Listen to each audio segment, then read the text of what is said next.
دراصل یہ ہمارے اپنے آپ کو پڑھا لکھا سمجھنے والے یہ بھول گئے ہیں کہ نبی کا مقام کیا ہے.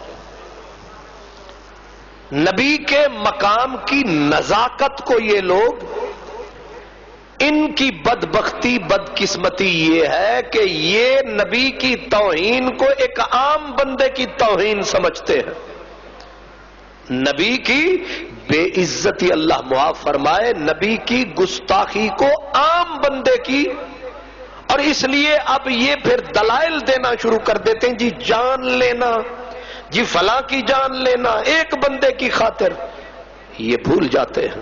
حضرت جنید بغدادی فرماتے ہیں کہ اگر کسی بندے نے اللہ کے محبوب کی ادنا سی بے ادبی کر دی تو اس صاحب نظر ولی نے کیا کہا؟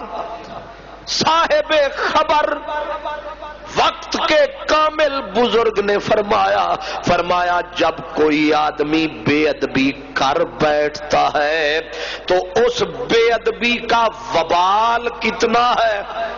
فرماتے ہیں 1000 سال اپنی ناک توبہ میں رگڑتا رہے تو ایک لمحے کی بے ادبی کا وبال دور نہیں ہوتا.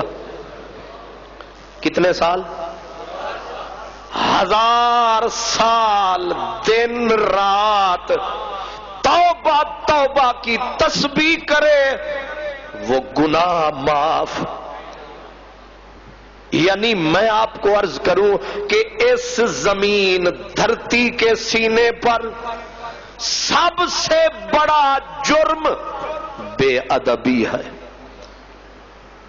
یہ قرآن مجید کی روشنی میں آپ کو عرض کر رہا کہ اس پوری خدا کی بھری کائنات میں سب سے بڑا پاپ نبی کی بے ادبی ہے. ہر گناہ کی بخشش کا کوئی نہ کوئی راستہ ہے، لیکن اگر کوئی بے ادبی کر بیٹھے بخشش کی راہ ہی کوئی نہیں. کتنا بڑا جرم ہے. اسی لیے اللہ کے پیارے ہر دور میں سمجھاتے رہے. حضرت علی قاری مشکات شریف حدیث پاک کی کتاب ہے، اس کی شرح لکھی ہے مکے کے ایک بزرگ عالم دین نے. اس میں وہ مثال دیتے ہیں، وہ کہتے ہیں لوگوں انبیاء کو اپنے جیسا سمجھ کے زبان نہ کھولا کرو. 1000 بار تولو پھر کہیں جا کے ایک بار بولو. کیا فرماتے ہیں لوگوں یاد رکھو، مثال دی، فرماتے ہیں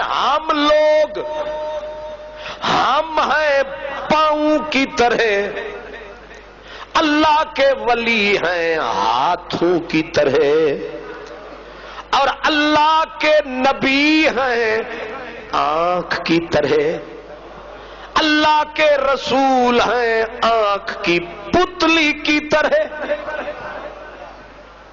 ذرا غور کریں، عام لوگ پاؤں کی طرح، اولیاء ہاتھ کی طرح، انبیاء نازک آنکھ کی طرح، رسول آنکھ کی پتلی کی طرح، اور میرا نبی آنکھ کے نور کی طرح.